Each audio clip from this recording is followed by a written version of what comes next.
বৈভব সূর্যবংশী কি প্রত্যেকদিন রান করবে? আর এরা কিসের জন্য খেলে? এরা কি কোনোদিন রান করবে না? বৈভব সূর্যবংশী কি শুধু প্রত্যেকদিন ম্যাচ জেতাবে? হ্যাঁ, ও তো 15 বছরের বাচ্চা। রিয়ান পারাগ কি করে? হ্যাঁ, কবে সেই 2024 সালে ভালো খেলে রেখেছে, সেই নাম কামিয়ে ভাবছে এখনো। হ্যাঁ, রিয়ান পারাগের অনেক ভক্ত, সবাই রেগে যাবে।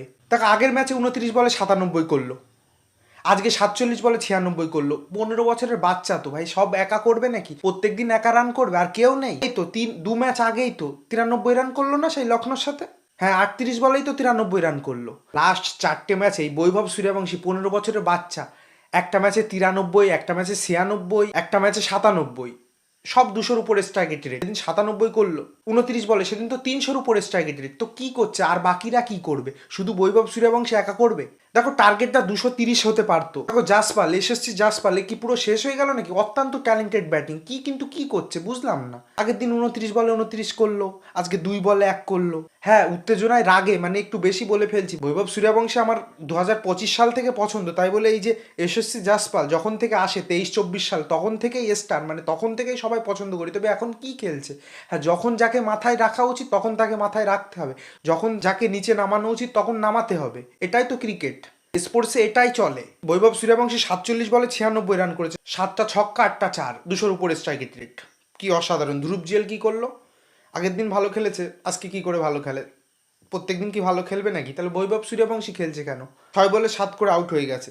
রিয়ান পারাগ, হ্যাঁ রবীন্দ্র জাদেজা নেমেছিল, লাস্টে কি করলো? 35 বলে 45 করলো, 128-এর স্ট্রাইক রেট। দেখো, রবীন্দ্র জাদেজা প্রথমে যখন নামলো অসাধারণ খেলছিল, ভাবলাম আজকে কোন রবীন্দ্র জাদেজা চলে আসলো, নতুনভাবে ব্যাট করছিল, মানে অত অ্যাটাকিং খেলে না রবীন্দ্র জাদেজা। তবে লাস্টে এসে কি হলো, যখন মারার দরকার তখন এসে সোলো হয়ে গেল। আর রিয়ান পারাগ, এই যে গরু, মানে ট্যালেন্টেড একটা গরু খেলোয়াড়, হ্যাঁ কবে রান করে ভাই? সেই কবে 5 ম্যাচ 7 ম্যাচ খেলে একটা রান করে? কোনো তো ধারাবাহিকতা নেই। দেখো, শুধু ট্যালেন্ট থাকলেই তো হবে না, ট্যালেন্ট দেখাতে হবে। তোমরা সাপোর্ট করো সবাই রিয়ান পারাগকে, আমিও সাপোর্ট করতাম, এখন আর করি না। তার কারণ দেখো, ট্যালেন্টেড সত্যি মানছি, তবে ওই নিয়ে পড়ে থাকলে তো হবে না। আরও কত ট্যালেন্টেড লোক আছে, খেলোয়াড় আছে, তো তাদের ক্যারিয়ার তো শেষ হয়ে যাবে। জোফরা আর্চার অনেক ভালো ব্যাটিং, আমি মানছি জোফরা আর্চার, তাই বলে ফারেরার আগে নামাবে? এটা কেমন কথা ভাই? ফারেরা কি করেছে আজকে দেখেছো? এই তো বৈভব সূর্যবংশী খেলেছে আর এই ফারেরা খেলেছে। আর হ্যাঁ, জাদেজা একটু সাপোর্ট দেখিয়েছে, 11 বলে 38 রান করেছে, তাহলে একটু আগে আসলে কি করতে পারতো? দেখো, 345-এর স্ট্রাইক রেট। এই লোকই এমন, মানে এই সিজনটাই ছোট ছোট ভালো ইনিংস খেলে গেছে রাজস্থানের জন্য।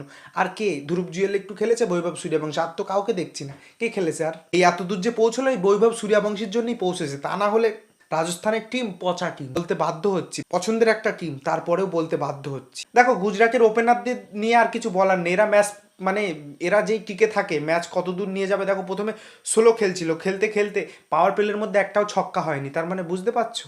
তারপরেও রান রেট কত? 10-এর উপরে। দেখো, শুভমান গিল ব্যাঙ্গালোরের সাথে কি করছিল, ভুবনেশ্বর কুমারের বল দেখতে পাচ্ছিল না, তবে কি আজকে কি করলো? দেখো, সেদিন তো রান বেশি হয়ে গিয়েছিল, 250-এর উপরে রান হলে এমন হতেই পারে। আজকে কম রান।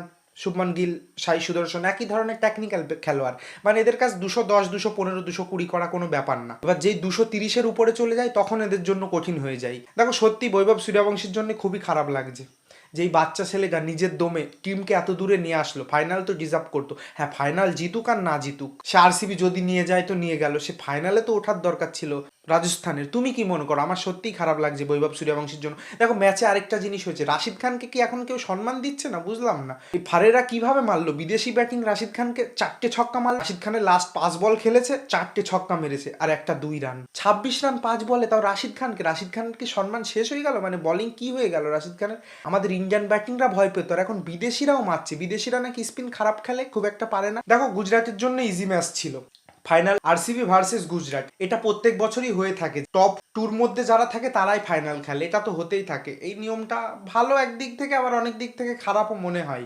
তোমাদের কি মনে হচ্ছে, আরসিবি নাকি করো?